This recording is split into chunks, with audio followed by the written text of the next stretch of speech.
অবশেষে আপনাদের মাঝে হাজির হয়েছি জঙ্গলি সিনেমার এক্সপ্লেনেশন নিয়ে। যেহেতু জঙ্গলি সিনেমা এখনো হলে চলছে, তাই গল্প যদি ভালো লাগে অবশ্যই সিনেমা হলে দেখতে যাবেন, কারণ এই 12 থেকে 14 মিনিটে তো পুরো সিনেমার ইমোশন তুলে ধরা যায় না। আর যারা গল্প এড়িয়ে যেতে চাচ্ছেন তারা দয়া করে ভিডিওটি স্কিপ করুন, কারণ হেভি স্পয়লার আছে। আমরা জঙ্গলি সিনেমার পুরো গল্প ছোট আকারে উপস্থাপন করার চেষ্টা করব। চলুন শুরু করা যাক। গল্প শুরু হয় হাসপাতালে এক মায়ের বাচ্চা জন্ম দেওয়ার মধ্য দিয়ে। তো বাচ্চা জন্ম হওয়ার পর বাচ্চার মা বাচ্চার বাবাকে ব্যাপারটা জানালে বাবা তা অস্বীকার করে আর বলে, তোমাকে তো বলেছিলাম আগেই অ্যাবর্শন করতে, তো বাচ্চা জন্ম দিলে কেন? আমি বাচ্চার কোনো দায় নিতে পারবো না। এই থেকে আমরা বুঝতে পারি কোনো এক অবৈধ সম্পর্কের মধ্য দিয়ে বাচ্চাটি জন্ম নিয়েছে। যাই হোক, বাচ্চার বাবা যেহেতু বাচ্চার দায়িত্ব নিতে চাচ্ছে না, তাই বাচ্চার মা বাচ্চাকে একটা ডাস্টবিনে ফেলে পালিয়ে যেতে থাকে। তখন এক ডাক্তারের সম্মুখীন হয় সে, আবার সেই ডাক্তারই কিনা তার ডেলিভারি করিয়েছে। তাই জিজ্ঞেস করে, বাচ্চা কোথায়? মা কোনো উত্তর দেওয়ার আগেই সেখান থেকে বাচ্চার কান্নার আওয়াজ পায় ডাক্তার। তারপর দেখে বাচ্চাটি ময়লার স্তূপের মধ্যে শুয়ে। তো বাচ্চাকে তুলে নিয়ে ওই ডাক্তার এক বাচ্চার গল্প শোনাতে থাকে তার মাকে। আর বাচ্চার গল্পে যাওয়ার আগে আমাদের পরিচয় করিয়ে দেওয়া হয় জনিকে। জনি হচ্ছে এই গল্পের মূল, আর যে বাচ্চার গল্প শোনানো হবে তাকে নিয়েই জঙ্গলি সিনেমা। তো এরপর আমরা জনিকে গ্র্যান্ড এন্ট্রি নিতে দেখি এক ভার্সিটিতে। এরপর তার গার্লফ্রেন্ড নুপুরকে উত্ত্যক্ত করার জন্য কয়েকজন গুন্ডাকে সে মারে। তখন জনির বাবা এসে জনিকে থামায়। জনির বাবা ওই ভার্সিটির শিক্ষক। তো বাসায় এসেও জনির এমন কর্মকাণ্ডে জনিকে তার বাবা শাসায়, আরো বলে, তোর জন্যই আজ তোর মা নেই। তখন জনিও বিভিন্ন কথা শোনায় বাবাকে। প্রথমে বলে, আমার মা এক অ্যাক্সিডেন্টে মারা গেছে, আর সেইটার দোষ সারা জীবন কিনা আমাকে দিয়ে গেছো। ছোটবেলায় হতে চেয়েছিলাম ক্রিকেটার, সেইটাও তুমি হতে দাওনি। সবসময় তোমার আদর থেকে আমাকে বঞ্চিত করেছো। তোমার মতো বাবা এই পৃথিবীতে আর কারো জীবনে না আসুক। পরের দিন ভার্সিটিতে এসে জনি তার গার্লফ্রেন্ড নুপুরকে তার বাবা সম্পর্কে এই কষ্টের কথাগুলো বলে। তখন নুপুর সান্ত্বনা দেয় জনিকে। এরপর জনি নুপুরকে বাসায় নামিয়ে দেয়, আর জনিও তার বাড়ি চলে আসে। বাড়ি এসে জনি বারবার নুপুরকে ফোন দিলে নুপুরকে ফোনে পায় না। এর মধ্যে একদিন জানতে পারে নুপুরের অন্য জায়গায় বিয়ে হয়ে যাচ্ছে। তো নুপুরের বিয়ের বাড়িতে চলে আসে জনি। এরপর নুপুরের সাথে সিন ক্রিয়েট করতে থাকলে নুপুর চর মারে জনিকে আর জানাই, কিচ্ছু ছিল না আমাদের মাঝে, আমরা শুধুই বন্ধু ছিলাম। কথাগুলো শুনে রেগে গিয়ে নুপুরকে জোর করে নিয়ে যেতে থাকলে একজন বাধা দেয় জনিকে। রাগে জনি তাকে মারে।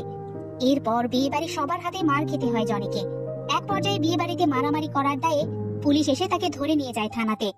জনি তার বাবার সাথে ফোনে কথা বলার জন্য জোরাজুরি করলে কথা বলার সুযোগ দেয় পুলিশ। এরপর জনি নাম্বার বললে পুলিশ চমকে যায়, কারণ তার ফোনে জনির বাবার নাম্বার সেভ করা। তখন পুলিশ জানতে পারে জনি সুনামধন্য প্রফেসরের ছেলে। এরপর জনি ফোনে তার বাবাকে নুপুরের কথা জানালে কি আর বিয়ে ভাঙবে, উল্টো পুলিশকে জানায়, আমি জনি নামে কাউকে চিনি না। আর জনিকেও বলে দেয় সে যেন ফোন না করে। বাবার কাছে এমন কথা শুনে খুব কষ্ট পায় জনি, তাই বাড়ি এসে মায়ের ছবি নিয়ে অচিন পথে পাড়ি জমায়। ওই মা বলে, এইভাবে একটা মানুষ নষ্ট হলো। তখন ডাক্তার জানায়, নষ্ট হতো যদি তার জীবনে পাখি না আসতো। সেই সময় দেখানো হয় পাখিকে। পাখিকে নিয়েই জঙ্গলি সিনেমা, যার কথা আমরা প্রথম দিকেই বলেছি। তো সেই পাখিকে তার বাবা মা কেউ নিতে চায় না, তাই আদালতে আসে পাখিকে নিয়ে।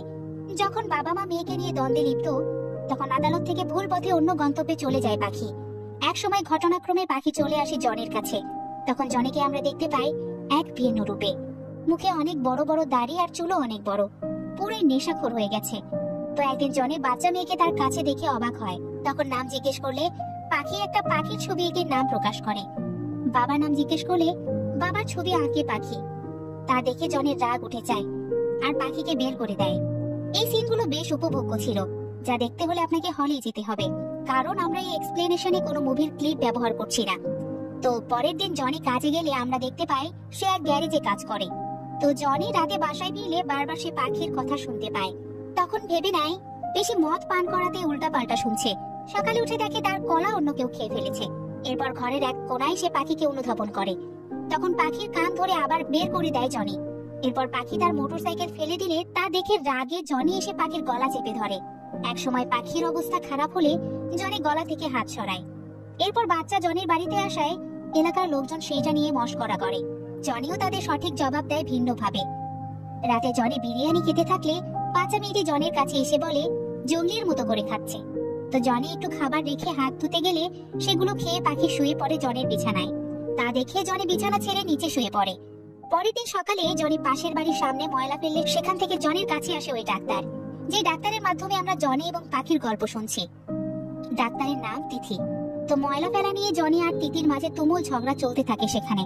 পরের দিন জনিকে পাখি জঙ্গলি বলে ডাকে তার লুক আর অঙ্গভঙ্গির জন্য। যেহেতু পাখি জনিকে জঙ্গলি বলে সম্বোধন করছে, তাই এখন থেকে আমরাও জনিকে জঙ্গলি বলবো। এর মধ্যে মৃত মায়ের জন্মদিন আসলে জঙ্গলি তার মায়ের জন্মদিন পালন করে, যা দেখে পাখি অনেক কথা জিজ্ঞেস করে জঙ্গলিকে। তখন সেখানে দুজনের মধ্যেই অনেক ইমোশনাল কথা চলে বাবা মাকে নিয়ে। জঙ্গলি বলে, বাবা মনে করে আমার জন্যই মা মারা গেছে, কিন্তু ওইটা ছিল অ্যাক্সিডেন্ট। আমি আমার মায়ের আদর ছোটবেলা থেকেই পাইনি। পাখি জানায়, আমার বাবা মা থেকেও নেই, দুজনের কেউই আমাকে চায় না, দুজনে আমাকে নিয়ে শুধু ঝগড়া করে। এরপর পাখি জঙ্গলির মায়ের ছবি মুছতে গেলে তা পড়ে গিয়ে ভেঙে যায়, যা দেখে জঙ্গলি এবার তার উপর প্রচুর রাগ করে। তাই পাখিকে এবার অনেক দূরে এসে রেখে যায়। এরপর গ্যারেজে এসেও রাগ দেখায় জঙ্গলি, তাই গ্যারেজের মালিক তাকে গ্যারেজ থেকে বের করে দেয়। তো রাতে জঙ্গলির স্বপ্নে পাখির অ্যাক্সিডেন্ট দেখে। এর মধ্যে ঝড় বৃষ্টিতে কাগজ উঠতে থাকলে পাখির আঁকা এক ছবি দেখতে পায় জঙ্গলি। ছবিটাতে আমরা দেখতে পাই জঙ্গলি ছিল সুপারম্যান আর তার উপর পাখি উঠছে। পাখির আঁকা এই ছবি দেখে ইমোশনাল হয়ে পড়ে জঙ্গলি। তাই তো পাখিকে খুঁজতে ঝড় বৃষ্টির রাতেই বেরিয়ে পড়ে সে। একসময় পাখিকে অসুস্থ অবস্থায় পায়, তাই দ্রুত হাসপাতালে নিয়ে আসে। তখন হাসপাতালের ডাক্তার তিথি তাদের দেখে দ্রুত জরুরি বিভাগে নিয়ে যায়। এরপর জঙ্গলি পাখির সুস্থতার জন্য অপেক্ষা করতে থাকে। ট্রিটমেন্টের পর পাখি চোখ খুললে বিভিন্ন আলাপচারিতায় ডাক্তার তিথি জানতে পারে পাখি জঙ্গলির মেয়ে না।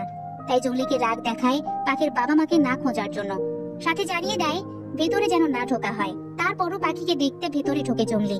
তখন পাখি জানায়, ডাক্তার ম্যাম বলেছে আমাকে বাবা মার কাছে নিয়ে যাবে, কিন্তু বাবা মা তো আমাকে চাই না, তুমি কি আমার বাবা হবে? জঙ্গলি ইমোশনাল হয়ে জানায়, হ্যাঁ। তখন ডাক্তার তিথি এসে জঙ্গলিকে বলে, আপনি এখানে কেন? জঙ্গলি জানায়, বাবা তার মেয়ের জন্য এখানে থাকতেই পারে। এটা শুনে ডাক্তার জিজ্ঞেস করে, আপনি কিভাবে বাবা হলেন? জঙ্গলি জানায়, আত্মার বন্ধনে। শুধু জন্ম দিলে বাবা মা হওয়া যায় না, আত্মার বন্ধনও লাগে। আমার আর পাখির মাঝে আত্মার বন্ধন ঘটেছে, তাই আমরা এখন বাবা মেয়ে, আমাদের কেউ আলাদা করতে পারবে না। কথাটা শুনে মুগ্ধ হয় তিথি। এরপর জঙ্গলি পাখি টেক কেয়ার করতে থাকে একদম নিজের মেয়ের মতো, যা দেখে দিন দিন জঙ্গলির উপর ইমপ্রেস হয় তিথি। এর মধ্যে একদিন জঙ্গলি আর ডাক্তার তিথির মধ্যে সেটিং করিয়ে দেওয়ার ফোন দিয়ে আসে পাখি। ওইদিকে তিথি আগে থেকেই জঙ্গলির উপর মুগ্ধ, তাই তিথিও জঙ্গলির দিকে ঝুঁকে পড়ে। এর মধ্যে জঙ্গলি পাখিকে স্কুলে ভর্তি করাতে গেলে সেখানে মায়ের নাম হিসেবে পাখি তিথির নামই বলে ফেলে। তো একদিন তিথিকে দেখতে আসে পাত্রপক্ষ, সেখানেও পাখি এসে সবকিছু লন্ডভন্ড করে দেয়। সে এসে তিথিকে আম্মু ডাকতে থাকে, তখন পাত্রপক্ষ অবাক হয়ে যায় আর চলে যায়। এরপর পাখি ব্যাপারটা জঙ্গলিকে বলে, জঙ্গলি রেগে যায় পাখির ওপর। পাখিও বলে, আমার তিথিকেই লাগবে, আমি তাকে মা ডাকবো। তখন জঙ্গলি অনেক বকা দেয় পাখিকে। ওইদিকে পাখিকে বকা দেওয়ায় তিথি এসে জঙ্গলিকে বিভিন্ন কথা শোনায়। এরপর তিথি তার ভালোবাসার বহিঃপ্রকাশ করলে তা অ্যাকসেপ্ট করে না জনি। কিভাবে করবে? জনির অতীত জনিকে অনেক কষ্ট দিয়েছে, তাই তো নতুন করে আর ভালোবাসায় জড়াতে চায় না সে।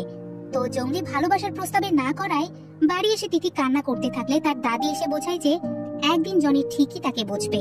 এর মধ্যেই একদিন জঙ্গলি স্কুলে পাখিকে নিতে আসলে দেখে পাখি স্কুলে নেই। দারোয়ান জানায় অনেক আগে সে বেরিয়ে গেছে। তখন জঙ্গলি হন্যে হয়ে খুঁজতে থাকে পাখিকে। অনেক খোঁজাখুঁজি করে তিথির কাছে পাখিকে পায় সে। তখন জঙ্গলি তিথির উপর রাগ দেখায়, কিন্তু পাখি জানায়, আমি তোমার জন্যই তো দাঁড়িয়েছিলাম, তুমি আসলে না তাই তিথি নিয়ে এসেছে। কথাগুলো শুনেই জঙ্গলি তিথিকে সরি বলে। তখন তিথি জানায়, মা হলে যা করতো সেটাই তো করেছি আমি। তিথির এই কথাতে মুগ্ধ হয় জঙ্গলি ওরফে জনি। তো একদিন পাখিকে একজন ব্যাট টাচ করে বসে, যা শুনে জঙ্গলির রক্ত গরম হয়ে যায়। তাই পাখিকে সাথে নিয়ে তাদের এসে প্রচুর পেটায় জঙ্গলি। তারপর সবাইকে মেরে বাড়িতে আগুন লাগিয়ে মেয়েকে নিয়ে চলে যায় সে। ওইদিকে এতদিন ধরে যে সাংবাদিক পাখিকে খুঁজছিল সে এবার পাখির খোঁজ পায়। জঙ্গলি পাখির গল্পে অনেকবার এসেছে সাংবাদিক, আর সাংবাদিকের সিন অতটা গুরুত্বপূর্ণ ছিল না বলে এতক্ষণ ধরে স্কিপ করে গেছি।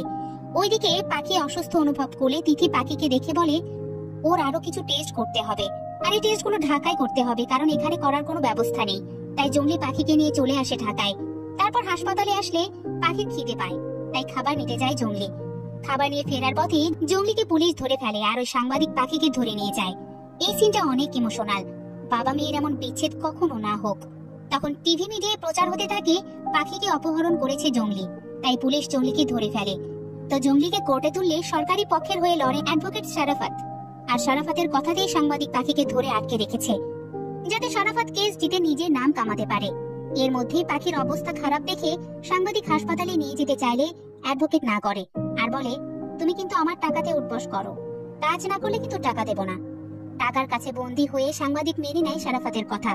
পরের দিন কোর্টে জঙ্গলির বিরুদ্ধে অনেক কিছু বলে অ্যাডভোকেট শারাফাত। পাখিকে কেন্দ্র করে অ্যাডভোকেট জনের পেছনের স্মৃতি তুলে ধরে। একসময় উপস্থাপন করে মায়ের মৃত্যুর পেছনে জনির হাত আছে। ওইদিকে পাখির অবস্থা খারাপ হতে থাকলে সাংবাদিক অ্যাডভোকেটের কথা তোয়াক্কা না করে পাখিকে হাসপাতালে নিয়ে আসে। এদিকে কোর্টে জনিকে নিয়ে বদনাম রটাতে থাকে, যাকে সে মেরেছিল পাখিকে ব্যাট টাচ করার জন্য। সে বলে পাখিকে জঙ্গলি রুমের মধ্যে আটকে নোংরামি করত। সবকিছু মিলে অ্যাডভোকেট জনির দিকে অপরাধের বিশাল পাহাড় বানিয়ে ফেলেন নিজের স্বার্থের জন্য। ওইদিকে পাখিকে আইসিইউতে শিফট করা হয় অবস্থা খারাপ হওয়ায়। সবকিছু খারাপ দেখলে ওই সাংবাদিক লাইভে এসে অ্যাডভোকেট সারাপাতের কুকর্ম প্রকাশ করে। লাইভটা দ্রুত ছড়িয়ে পড়ে চারিদিকে, যা চলে আসে কোর্টেও। তো জর্জ কোর্টে লাইভটা প্লে করতে বলে। তখন লাইভে ডাক্তার জানায় পাখির হার্টে ফুটো আছে, যা কিনা জন্ম থেকেই। ডাক্তার আরো বলে মেয়েটা জঙ্গলি নামে কাউকে খুঁজছে, তাই জঙ্গলিকে না নিয়ে আসলে অবস্থা আরো খারাপের দিকে যাবে। এরপর সাংবাদিক আরো অনেক কিছু বলতে থাকলে কান্না করে জঙ্গলি, আর জঙ্গলি ওরফে জনি তখন লাইভ বন্ধ করতে বলে। তারপর কোর্টে পাখিকে নিয়ে অতীতের অনেক কথা বলে, যা ছিল অনেক ইমোশনাল। একসময় কোর্টে হাত জোর করতে থাকে পাখির কাছে যাওয়ার জন্য। জর্জ জনির সব কথা শুনে মুক্ত করে দেয়। তখন জনি দৌড়ে চলে আসে হাসপাতালে। এরপর পাখির পাশে বসে বলতে থাকে, তোর জঙ্গলি এসেছে, চল ঘুরতে যাব। তখন জনি জনি কবিতা বলতে থাকলে তার রেসপন্স করতে করতে মারা যায় পাখি। আহা, জনি আরো একবার একা হয়ে গেল।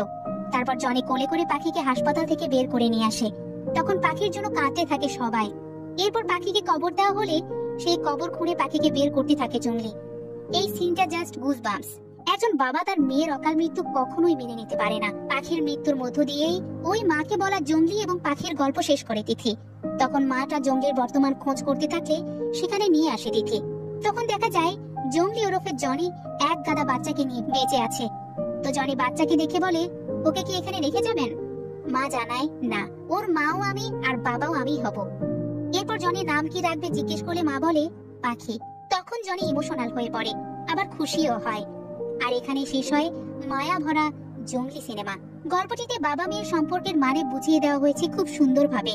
পাখি জনি নিজের মেয়ে না হয়েও যে মায়া মমতা দেখিয়েছে তা কজন বাবা মা দেখাতে পারে, এই প্রশ্নটা থেকেই যায়।